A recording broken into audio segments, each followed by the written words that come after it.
Selamat pagi anak-anak. Kita berjumpa lagi di pagi yang cerah ini dengan semangat yang bernyala-nyala pada mata pelajaran Pendidikan Agama Katolik dan Budi Pekerti. Sebelum kita mengawali kegiatan kita hari ini, marilah kita memulai kegiatan kita dengan berdoa. Dalam nama Bapa dan Putra dan Roh Kudus. Amin. Ya Allah Bapa, sumber kebaikan, Engkau menunjukkan kasih-Mu kepada kami melalui kehadiran teman dan sahabat kami. Kami ingin berdoa untuk mereka. Semoga kebaikan mereka selama ini kepada kami menjadikan berkat melimpah bagi kebahagiaan dan kesejahteraan kami. Demi Kristus Tuhan dan Juru Selamat kami. Amin. Dalam nama Bapa dan Putra dan Roh Kudus.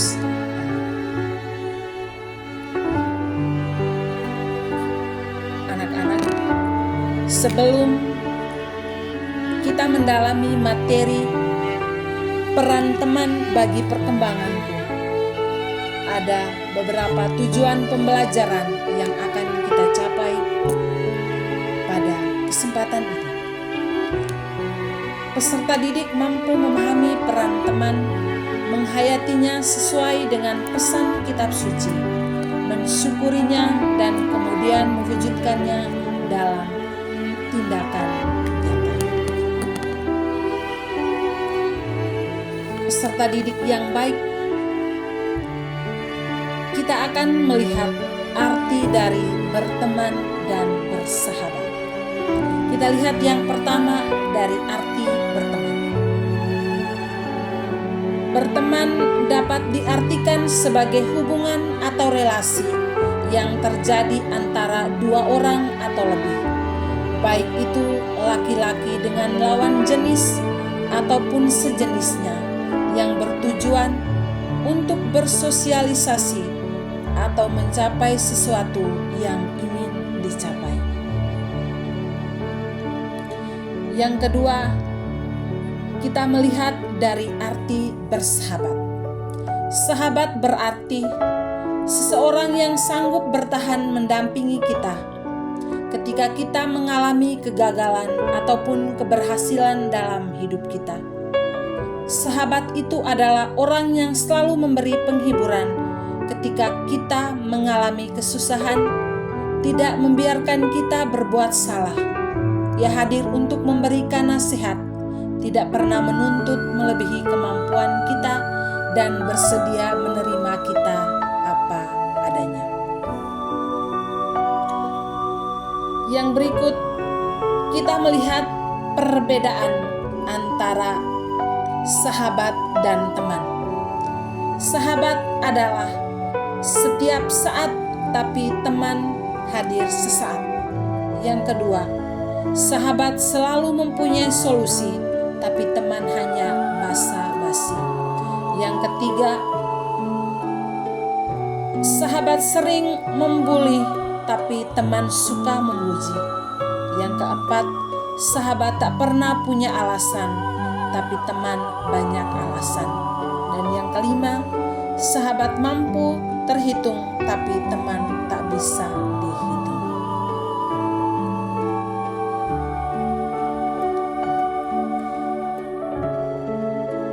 Ada beberapa makna yang diperoleh dengan berteman dan bersahabat. Dengan menjalin hubungan pertemanan dan persahabatan dengan orang lain, kita mengalami proses pembentukan diri sebagai pribadi yang lebih matang. Kehadiran teman dan juga sahabat berperan penting dalam kehidupan kita. Perhatian dan kepedulian dari mereka dapat membangkitkan semangat, dukungan, dan peneguhan, sehingga membuat hidup kita semakin berarti. Ketika kita mengalami situasi terpuruk, kehadiran teman dapat memberi dorongan untuk bangkit dari keterpurukan kita.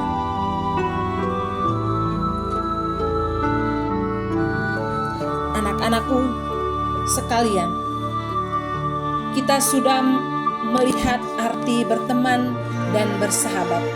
Sekarang kita akan mendalami teks kitab suci dari 1 Samuel bab 18 ayat 1 sampai dengan 4, dilanjutkan bab 19 ayat 1 sampai dengan 7, dan Injil Yohanes bab 15 ayat 9 sampai dengan 17. Dalam bacaan yang diambil dari 1 Samuel mengisahkan persahabatan antara Daud dan Yonatan. Yonatan sangat mengasihi Daud sahabatnya seperti ia mengasihi dirinya sendiri. Hal ini bisa dibuktikan ketika ayah Yonatan ingin membunuh Daud tetapi ditegur oleh Yonatan. Berkat keberanian Yonatan, Daud tidak jadi dibunuh oleh ayahnya Yonatan.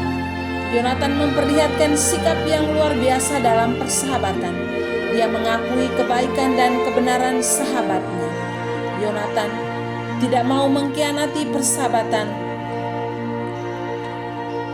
dan tidak berkompromi dengan niat jahat ayahnya. Yonatan berani menanggung resiko dan melindungi sahabatnya yang hidup baik dan benar. Sedangkan dalam Injil Yohanes, Yesus menyebutkan murid-muridnya sebagai sahabat. Bagi Yesus, murid-muridnya bukan sekedar orang-orang yang mengikutinya kesana kemari. Mereka bisa bersama-sama dengan Yesus. Yesus mengenal mereka secara mendalam. Yesus juga tidak hanya menyebut mereka sebagai sahabat, tetapi Yesus benar-benar membuktikan pengakuannya dengan rela menanggung sengsara sampai wafat di salib. Dengan memperlakukan murid-muridnya sebagai sahabat, Yesus mendorong mereka untuk menjadi orang-orang hebat.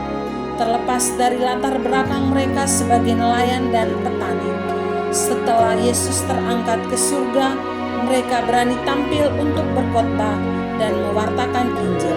Oleh karena itu, dari pembelajaran kita hari ini, kita bisa menyimpulkan bahwa persahabatan yang sejati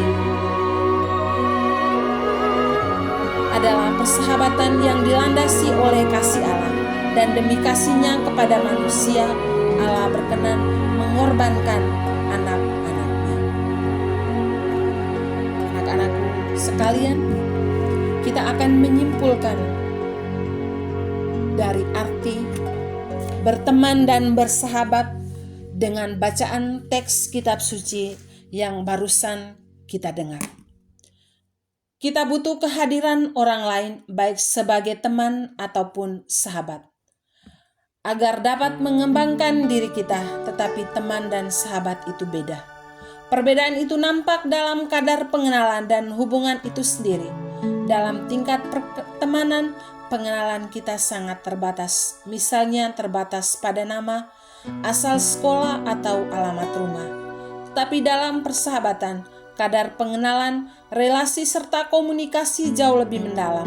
Kita bisa mencurahkan isi hati tentang masalah-masalah pribadi yang kita hadapi. Sebaliknya, kita juga bisa mengetahui kesulitan yang dihadapi darinya maupun orang tuanya, ataupun harapan dan keinginan-keinginan. Anak-anak yang terkasih, ada beberapa refleksi yang akan kita tunaikan sebelum mengakhiri pembelajaran kita hari ini. Yang pertama, apakah selama ini saya lebih banyak hadir sebagai teman atau sahabat? Yang kedua, apakah saya sudah berusaha mengasihi temanku dengan tulus ikhlas? Yang ketiga, apakah aku siap menjadi sahabat sejati seperti Yesus bagi para muridnya yang rela berkorban untuk sahabat-sahabatnya? Dan yang terakhir, apakah saya sudah siap memilih sahabat yang dapat membantuku untuk berkembang? Sebaliknya, apakah kehadiranku bagi sahabatku memberi pengaruh yang baik atau yang buruk?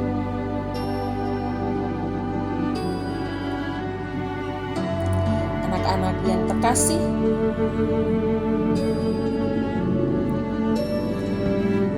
Sebelum kita mengakhiri kegiatan ini, Ibu minta masing-masing dari peserta didik menuliskan niat pribadi untuk membantu teman yang mengalami kesulitan sebagai wujud kepedulian kita terhadap teman. Sebelum mengakhiri kegiatan kita pada pagi hari ini, kita akan menutup proses kegiatan kita dengan doa. Dalam nama Bapa dan Putra dan Roh Kudus. Amin. Ya Allah yang maha baik, Engkau telah memberkati kami, ya Tuhan, dengan hadiah persahabatan, dengan ikatan sesama kami dalam lingkaran cinta. Kami berterima kasih atas berkat-Mu untuk teman-teman yang mencintai kami, yang berbagi kesedihan kami, yang tertawa dengan kami dalam kesukaan, yang menanggung rasa sakit kami, yang membutuhkan kami seperti kami membutuhkan mereka, yang menangis seperti kami menangis, yang memeluk kami ketika kami mengalami kegagalan, dan yang memberi kami kebebasan menjadi diri kami sendiri. Ya Tuhan, berkatilah teman-teman kami dengan kesehatan, keutuhan, kehidupan, dan juga cinta-Mu. Demi Kristus Tuhan dan pengantara kami. Dalam nama Bapa dan Putra dan Roh Kudus. Amin. Terima kasih anak-anak. Semoga pembelajaran kita hari ini dapat bermanfaat untuk kita semua. Selamat pagi dan sampai jumpa di materi yang selanjutnya.